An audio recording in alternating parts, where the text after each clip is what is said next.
guaranteed and prophesied, that our only legitimate worry is to see that we are on the side of victory. It is then that we begin to do our immediate daily duties, leaving the issue to God. In this is peace, end quote. Finally, quote, happiness and holiness do not depend on external circumstances. Those who truly want to be saints can achieve sanctity anywhere, anytime. The worse the circumstances, the greater the challenge and the opportunity. Some of the martyrs who suffered under the persecutions might not have saved their souls in times of peace. End quote, Brother Francis. And here is one from St. Maximilian Maria Kolbe. Quote, during the first three centuries, the church was persecuted. The blood of martyrs watered the seeds of Christianity. Later, when the persecution ceased, one of the fathers of the church deplored the lukewarmness of Christians. He rejoiced when persecutions returned. In the same way, we must rejoice in what will happen, for in the midst of trials, our zeal will become more ardent. Besides, are we not in the hands of the Blessed Virgin? End quote, St. Maximilian Maria Kolbe. I think that one of the worst pressures that is brought to bear on Catholics is the pressure to compromise. All around us, people are going to hell in a handbasket. Man is a social creature and wants to fit in his environment. It is painful to be always at odds with those around us, especially when your stand is a rebuke to their conscience, so they make use of every possible means to gain your approval or participation in their sin.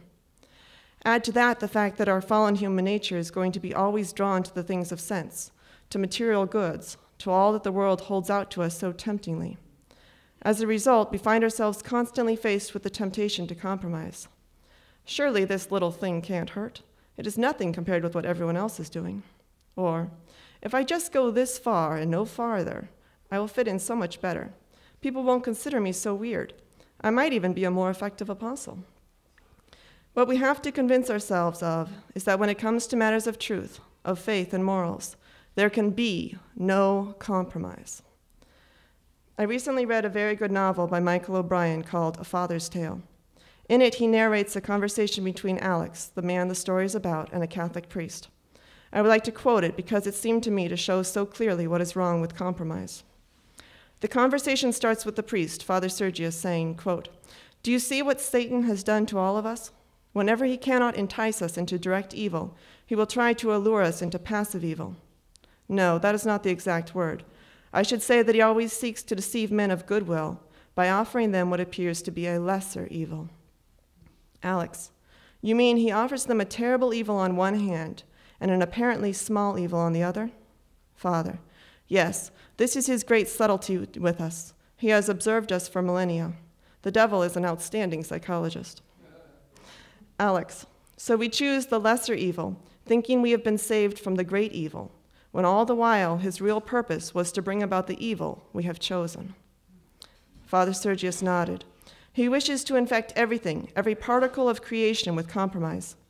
If he cannot entice a man into participating directly in his great revolt, he will work to infect him with its lesser attributes.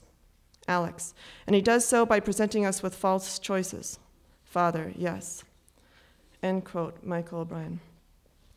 When the good slowly give in to evil, one little compromise at a time, the gap between what is right and what is abhorrent is steadily closed. Pretty soon, the evil that was so repulsive is now itself only one more little compromise away. This is why society continues to go downhill.